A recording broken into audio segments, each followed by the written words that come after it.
Akhirnya saya kemudian menyesuaikan diri, adaptasi setelah masuk di Partai Umat ini kan, gitu.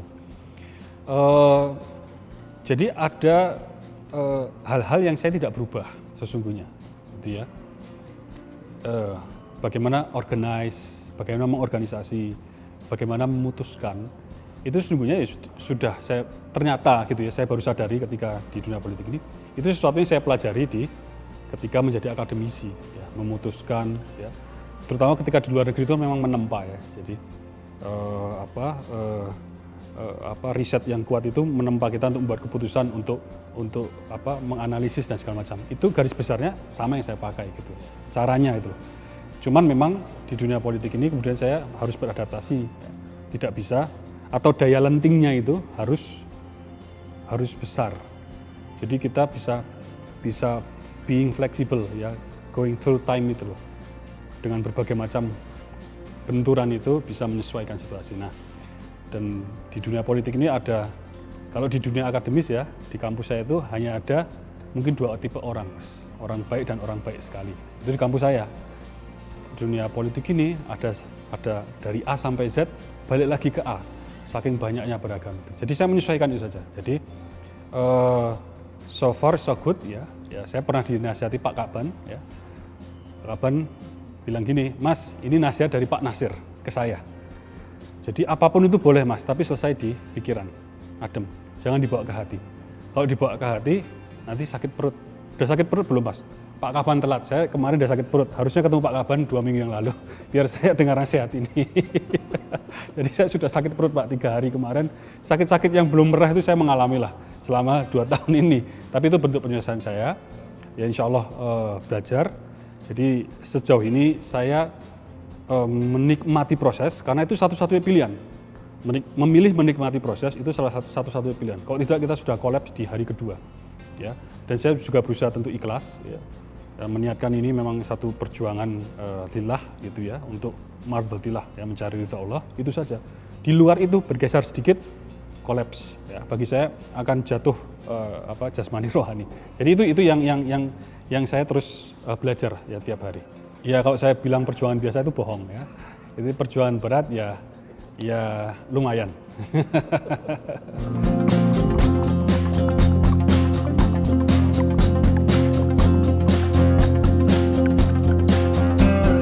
Ya sebisa mungkin lah ini. Saya mungkin belum jadi contoh yang baik lah ya untuk tentang kesehatan itu.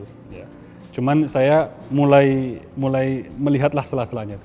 Kalau jadwal ya, terutama kalau ke daerah itu selalu ada selalah gitu. Ya, dibuat yang manusiawi lah ya. Bukan terus 1 hari libur enggak, tapi ada kalau sampai ke wilayah tertentu ya jangan langsung ketemu orang dan segala macam. Bisa usahakan mungkin jeda. Itu organisasi saja gitu ya. Kesehatan ya sekali lagi ya, ini mungkin ya sharing saja ya, air putih itu ya, saya sudah kena sekali kemarin opnam 4 hari ya, itu yang karena mungkin kurang minum dan segala macam, karena dari rapat ke rapat ya pola hidup lah, duduk dan segala macam mungkin ya. Akhirnya saya ya harus minum ya, harus berbanyak minum air putih ya, dan lain-lain ya, mungkin pola tidur dan segala macam.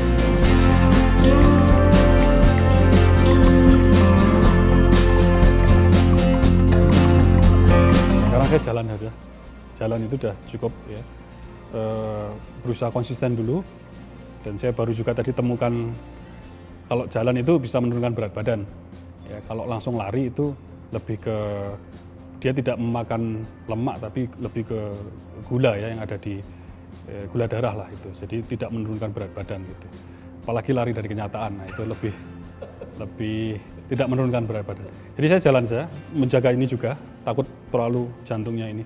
Nah yang lain-lain butuh pemanasan dulu lah. Dulu kok saya sportif juga, masih muda itu. Saya basket, di Belanda itu saya selama di luar negeri itu lebih 2 hari nggak ke gym aja ya, exercise itu rasanya udah. Ya, tapi sekarang pelan-pelan lah, jalan sekarang. Kalau di GBK, di putaran luar itu, di luar pagar, itu 5 kali. 5 putaran yang, jadi mungkin 5 kilo. 5 kilo. Berusaha ya. Konsistennya sulit ya, pelan-pelan. Ya. Kalau untuk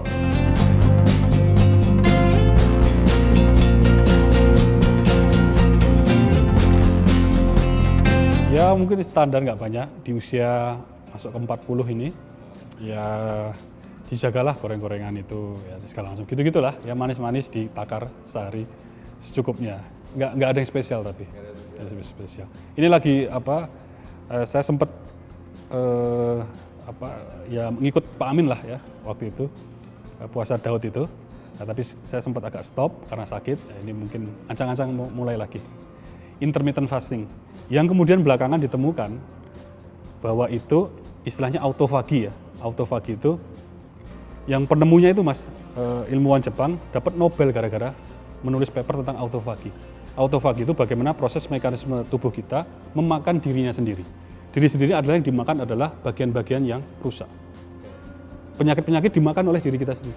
Bagaimana mengaktifkan autofagi dengan intermittent fasting, puasa selang-seling. Ternyata puasa kita itu setelah jam makanan kita habis di sini, maka mereka mencari makanan dari bagian-bagian yang sesungguhnya itu adalah bagian-bagian yang buruk. Intinya begitu. Nah itu ditemukan baru 2000 berapa, dapat Nobel, tapi kalau di Islam sudah lama, berabad-abad sudah. Iya.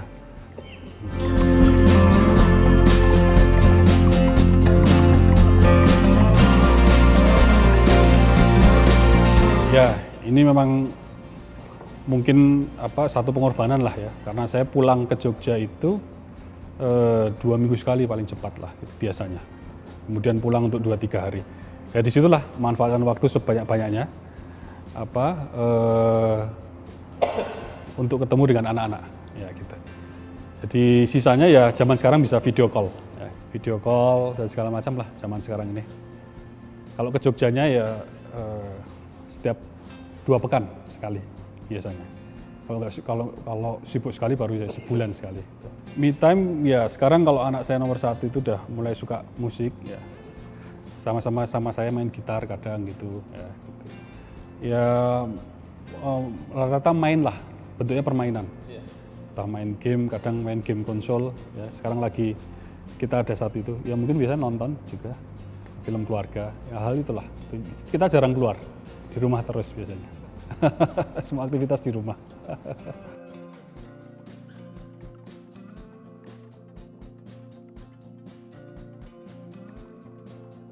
Kebetulan rumah kita berdampingan.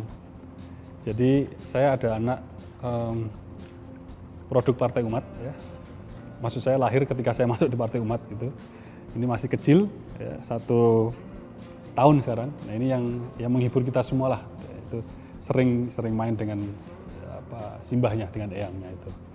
Jadi saya sebut tadi produk Partai Umat. Jadi ceritanya ya, saya sudah punya 2 anak. Kemudian 2019 pulang dari Belanda, itu program berharap anak ketiga. Tidak dapat, ya udahlah sama istri bersyukur. Ini dari Allah 2 anak. Kita sebaik-baiknya lah kita rawat. Terus saya tiba-tiba masuk partai politik itu. Di tahun kedua ternyata malah hamil.